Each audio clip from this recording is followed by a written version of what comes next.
वाराणसी से श्रीकांत उपाध्याय पत्रकार की रिपोर्ट। वाराणसी पहुंचे केंद्रीय वित्त राज्य मंत्री पंकज चौधरी, उद्यमियों के साथ की चर्चा।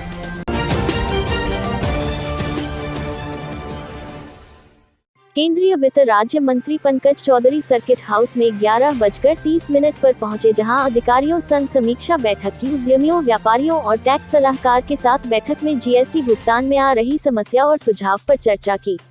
समीक्षा बैठक में प्रधान मुख्य आयुक्त जीएसटी कन्नन राजीव तलवार के अलावा विभागीय अधिकारी भी शामिल रहे। उन्होंने बताया कि देश में 35 करोड़ व्यापारी और उद्यमी पंजीकृत हैं। जीएसटी पंजीकरण के मामले में वाराणसी पहले नंबर पर है।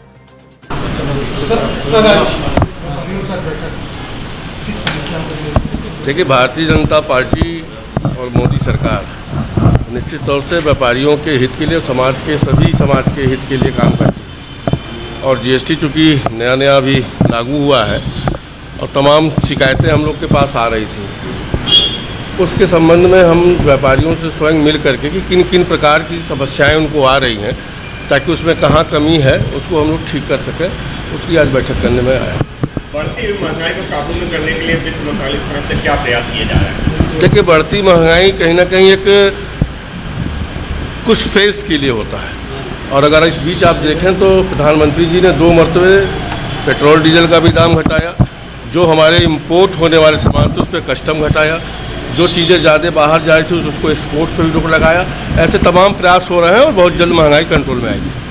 यूपी देश का आर्थिक हब बनने की ओर है, ऐसे में दंगाइयों के द्वारा हिंसा करने में इंडस्ट्री और इन्वेस्टर क्या किस तरह से देखते हैं?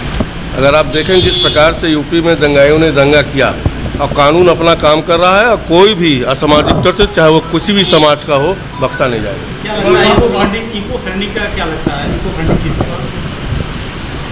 नहीं समझा नहीं मैं फिर से। इको फंडिंग देश के लिए कैसे?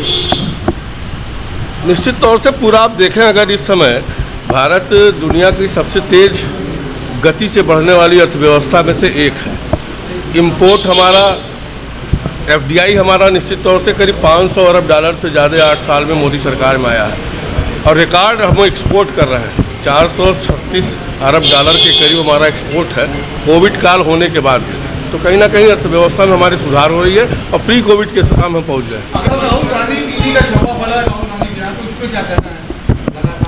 अब कानून अपना काम कर रही है, और इस वक्ती प्रदर्शन का कहीं ना कहीं लगता है कि भ्रष्टाचार को बढ़ावा देने के लिए या कानून को अपना काम करने से रोकने के लिए ये सारे कदम उठाए जा रहे हैं। जिस तरह से यूपी